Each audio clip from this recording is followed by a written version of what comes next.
This is Kevin Brooks, author of Glider Infantrymen, and today we're working on the several-part series of interviewing Jack Sherman.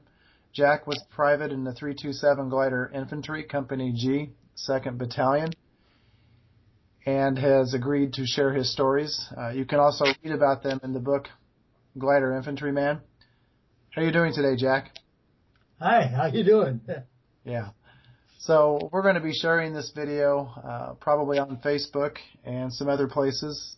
We've chosen to start with Marvie just simply because the main reason is that we just passed the 70th anniversary of the battles there, Bastogne, Battle of the Bulge, and of course the fights that you and 2nd Battalion had at Marvie in Belgium. We're going to be talking about cities from time to time and villages that I really don't pretend to know how to pronounce, but I think people will get the idea of where we're talking about. So on December 20th, 1944, Company G, along with the rest of 2nd Battalion, marched from west of Bastogne at Mandy Saint-Étienne. Again, not sure how to pronounce that. And in the early morning hours, you arrived in Marvie. I think I showed you a picture recently and sent you one on email of a black and white overlooking Marvie at about that time from the area to which you would have approached. It was down in a valley with trees in the background, a timbered area, and of course a slope rising to the north. So if you want to start just by describing what you saw when you approached Marvie. I think it was relatively early in the morning. Yes. Well, it was. We passed through a little town. I think I noticed the sign for the town of Marvie, and I was a bit surprised that it was so simple, such a simple town. Thing to pronounce, and we went through the town, as best I recall, a very small village, and went, I think we were going more or less southeast, and we came to an area where the whole unit kind of stopped, and the general order was to dig in, find positions. The different platoons and so on, squads went to the different locations, spread out, and they started to dig in. And we weren't there too long, and we had kind of heard that, the Krauts were maybe 40 miles away, and rumors fly in this type of situation, and I'm sure they did then. And the best I recall, we were just of the opinion that we had time to get settled and so on, and never really expected a big attack at all. And while we were digging in, just barely started, I'd say maybe if we got a foxhole, if I got my foxhole like foot deep, I'd be surprised. And the captain and a few of the other guys were milling around. I was with the captain at the time and a couple other of the I think the first sergeant or whatever. And I looked over to the hills, just looking around, and I had a little bit of trouble with color. Green, red on greens and things like that, but some problem with color. But I looked over and I could see a wooded area across quite a field, maybe 500 yards away. And it just seemed like a gray mass was moving out of the woods. It was almost like paint pouring out of a can. I couldn't see any definition of at first. And I just looked up for a while and trying to figure out what it was.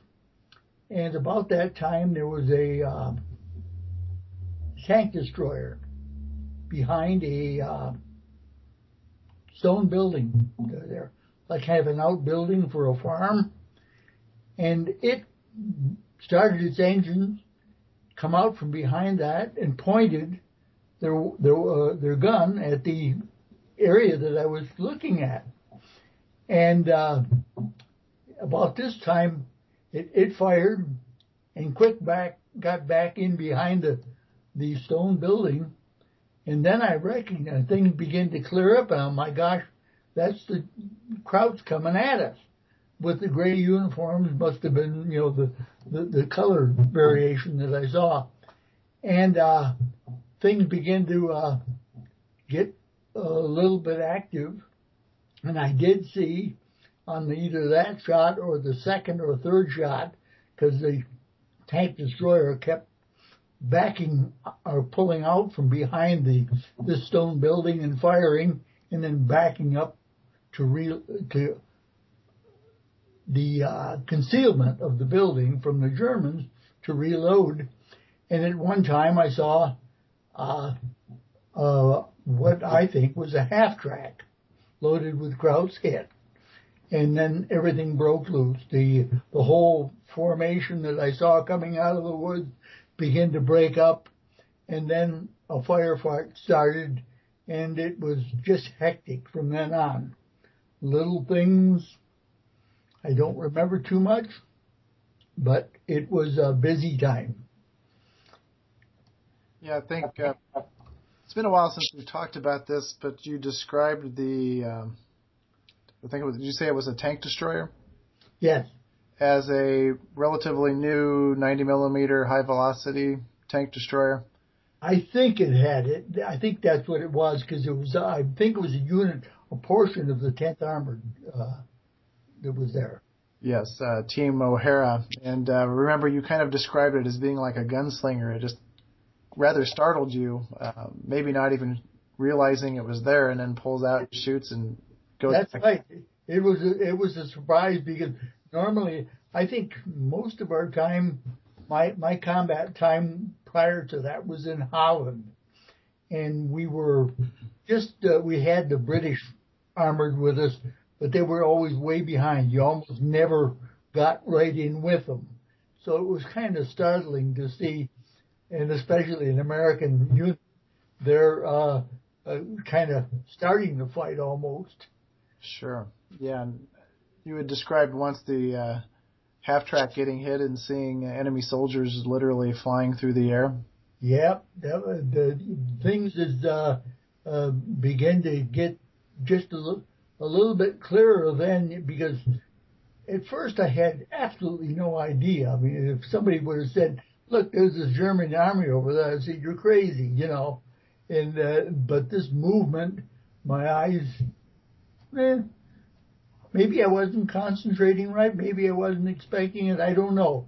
But it would just seem to come on us all of a sudden.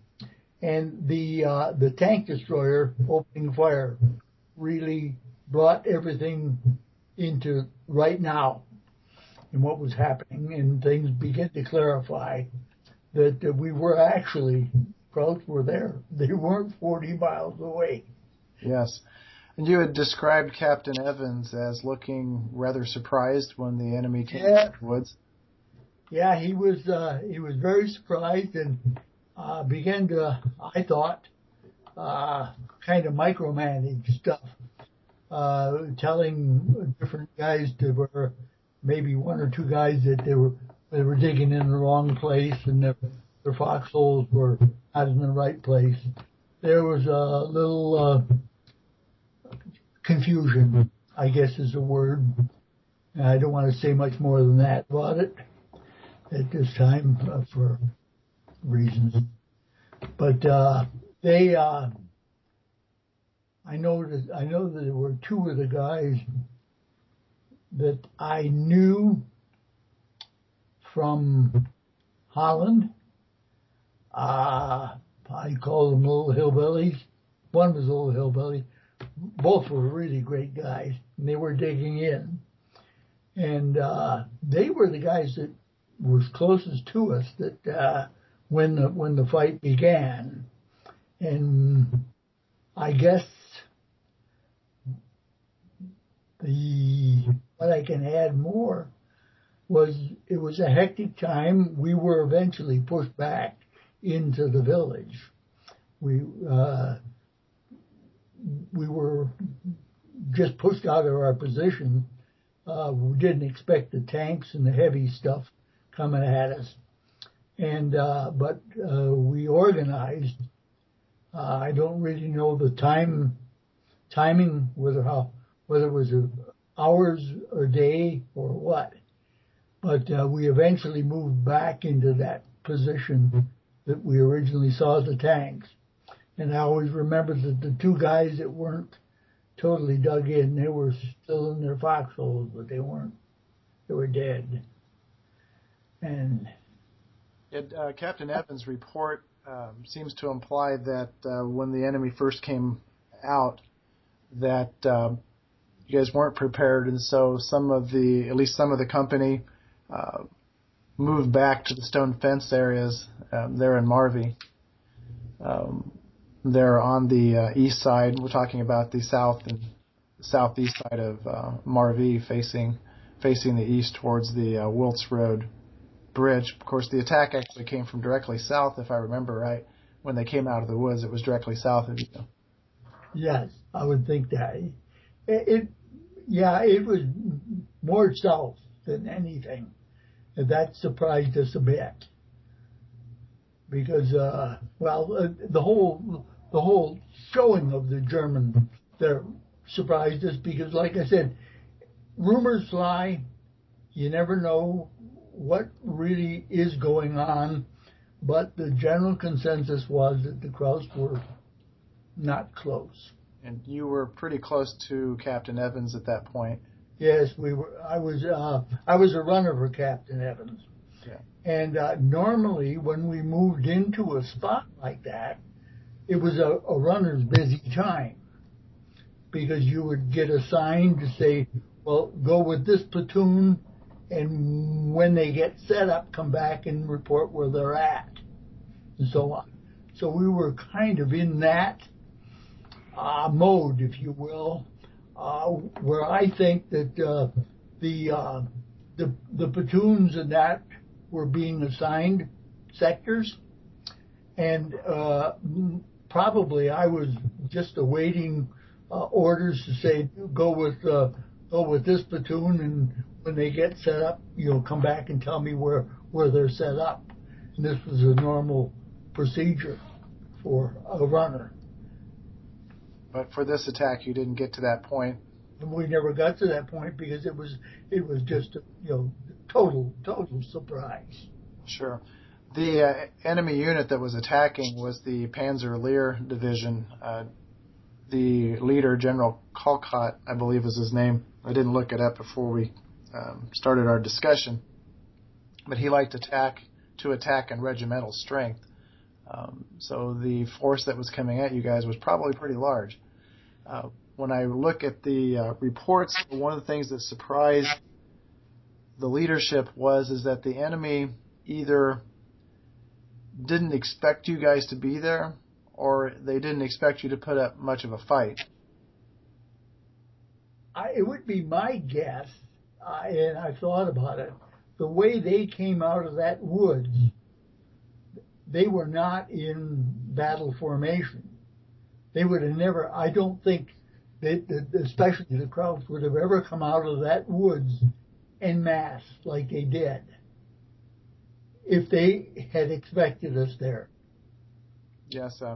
Previously, before you guys had gotten there, Company F had moved into town and then moved west, and the 326th engineers had been there working on a roadblock south of town there along the Wilts Road, and they had left, and Colonel Harper, the leader of the 327, along with the battalion commander, both reported back to Bastogne that they had thought Marvie had fallen, but what they were actually seeing was the engineers leaving, and then there was also a mortar squad from G Company I believe it was G Company, but there was a mortar squad that when the attack happened and they saw the 326th engineers pulling out, that they thought you guys were leaving, and that may have led to the enemy thinking that there wasn't going to be much of an issue. But to your north on your left flank, Company E took up positions, Easy Company, and the 10th Armored Division had equipment over further to the north along the Wiltz Road, facing down there, and they actually fired across that valley that you're looking there as you look south out of Marvie, south and east, and also obviously a tank destroyer sitting there right beside you. But definitely they had a lot more strength. The reports indicate anywhere from 5 to 7 tanks or self-propelled guns came out of that initial attack. Some of the enemy elements, the infantry, did manage to get into town, the village. I don't know, we can talk a little bit about how you ran across some after the battle, but during the actual battle, can you give us any description of what you saw at that point with the enemy infantry being up close and in the village? No, I actually, from the time that I just told you about, where the tank destroyer did the firing, and we began to take incoming fire, and I saw this units coming out of the woods, that they were not in battle formation for my opinion at all. They, as soon as the tank destroyer fired on them, they spread out, which would be the same thing we would do.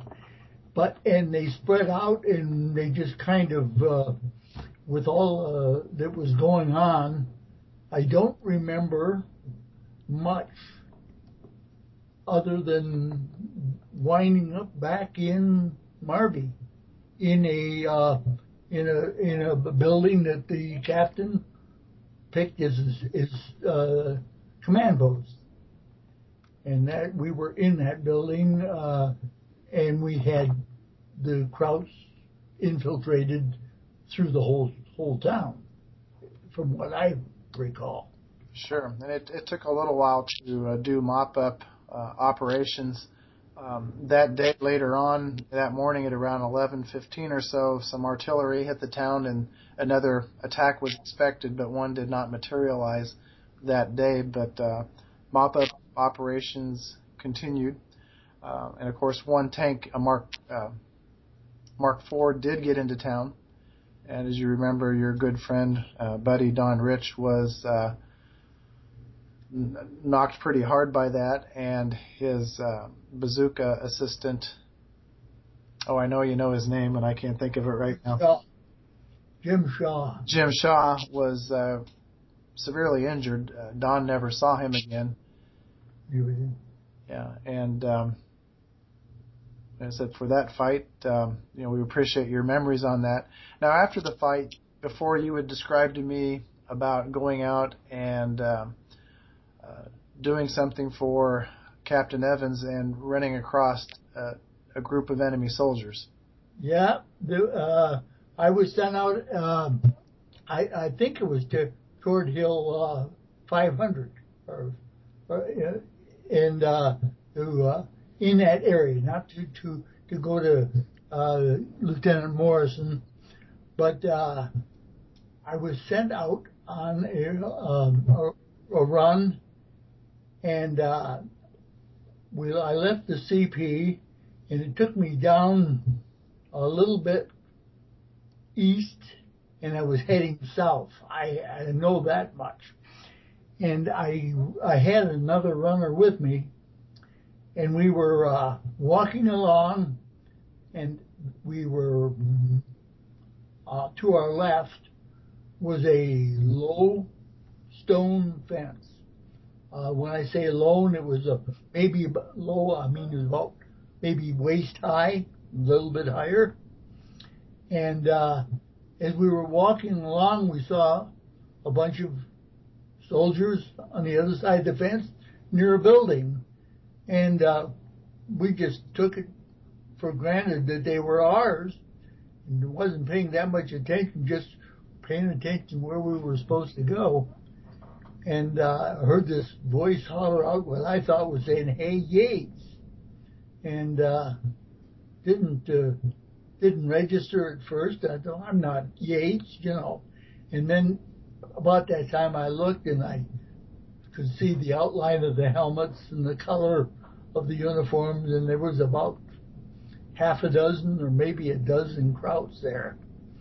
And just as soon as I recognized they were Krauts, I dropped below the fence line, the stone fence line, and told my buddy to do the same, and we just kind of did a duck walk as fast as we could by that to get to our place to give our messages.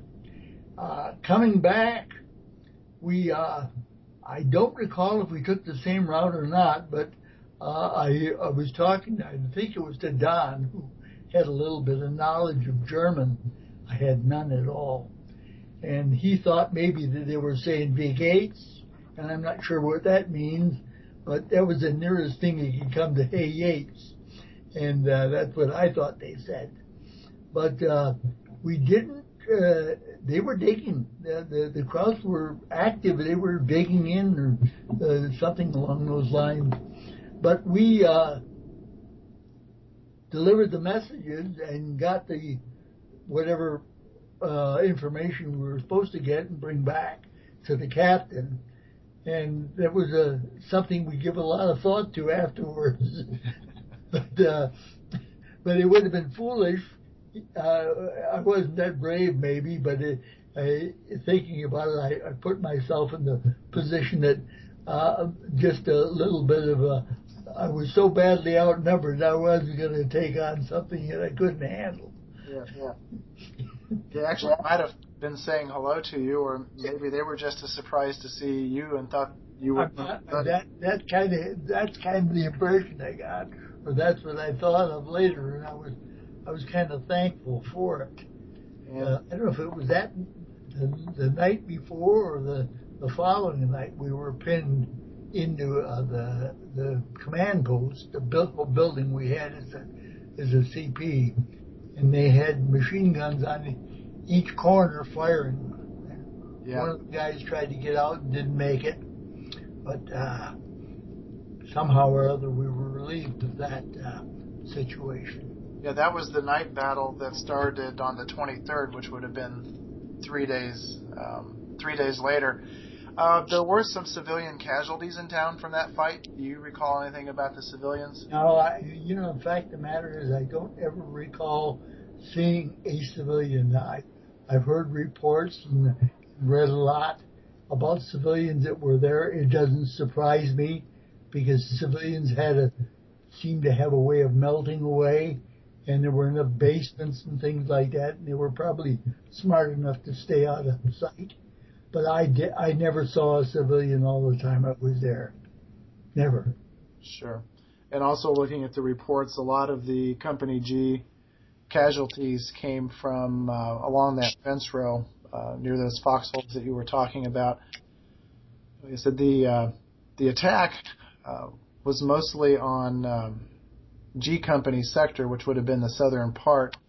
There was quite a bit of fire from E Company, and actually helped to take out one of the tanks that was approaching on the church or the street that comes east to where the church is there in town. Basically, for those of you who are familiar with Marvie, E Company held from the church north, and G Company was pretty much in place from the church south.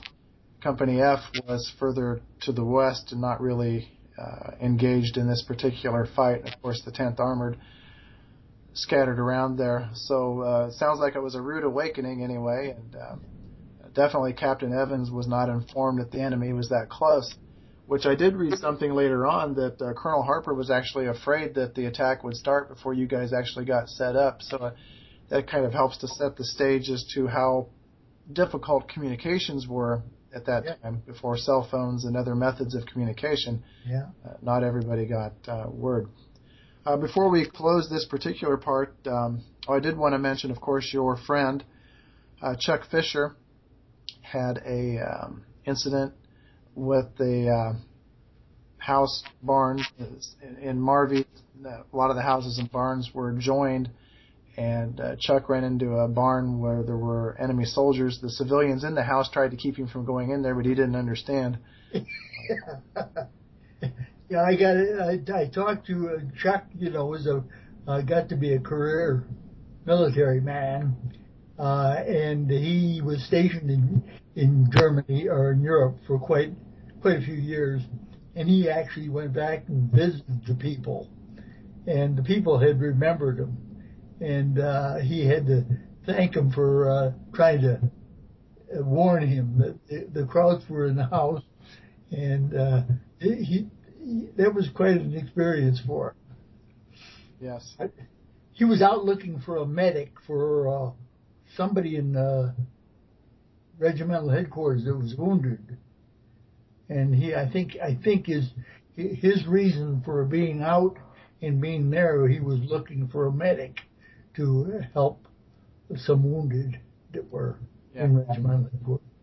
Don, I think, might have actually run across him at that point too, because he was looking for a medic for Jim Shaw after the tank was destroyed. Jim, I know we have a picture of you with Jim in a bar. I'm going to assume that was probably in France somewhere. No, it was in New York. We were waiting. We were waiting to go overseas. Jim was a replacement with me. Sure. And Jim Shaw and Chuck Fisher were both replacements along with me, and we had quite an experience of when we left the United States originally. We got put aboard a British merchantman.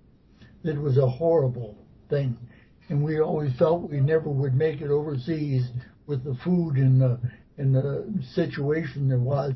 And fortunately, it got rammed in the harbor, and we were brought back to Camp Shanks and then reassigned to a U.S. Navy destroyer to go overseas. And we were, the three of us, plus many, probably thousands others, were on that destroyer. And Jim, Chuck Fisher, and myself, and Oscar Schachter, the ones I can remember, were assigned to G Company. And then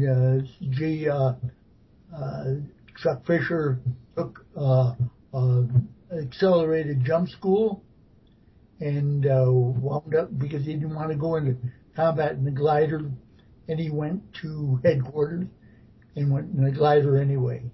Now Chuck was really young at that point. He was 17, maybe 18 years old.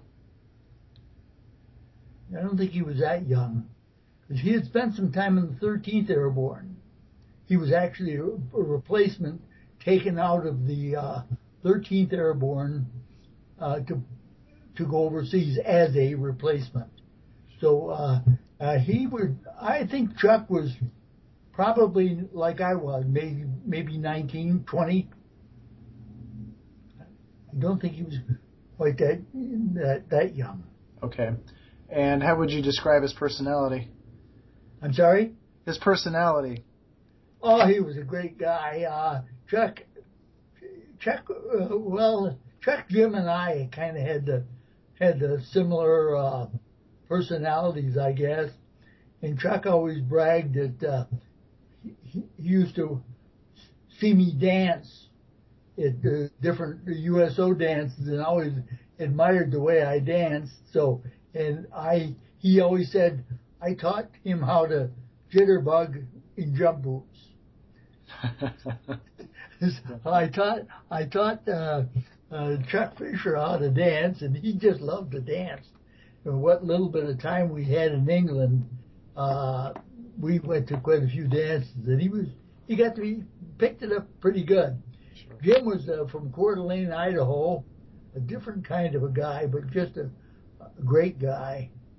And as always, I've tried to look him up or his relatives up through Coeur d'Alene and that after the war, and never could find out anything about him. Whether he survived, I heard he went into, was transferred to the Air Corps, but I don't know. Don was pretty concerned about him, but again, Yeah. never saw him again after dropping him off with the medics. Mm-hmm.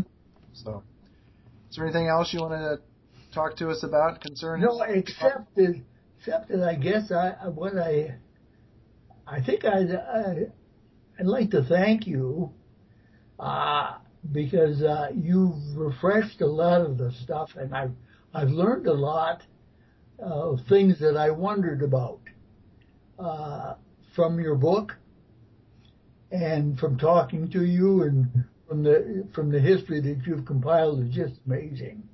And it's helped me a lot to understand some of the things that happened, but I still am bothered at times by knowing things that happened, but don't know how I got to them, if you know what I mean. Just the details, and that it's kind of 70 years is a long time. Yeah, sure. Okay, well, it's been enjoyable talking to you about this. Of course, it was a traumatic time in your life, too. Yeah, well, the longer I live, the more I know it was traumatic. And I think that that's kind of maybe the plan, that you don't remember a lot of these things, maybe to soften a little bit, make it a little bit easier to digest or to tolerate, I guess. Sure. I'm thankful for that.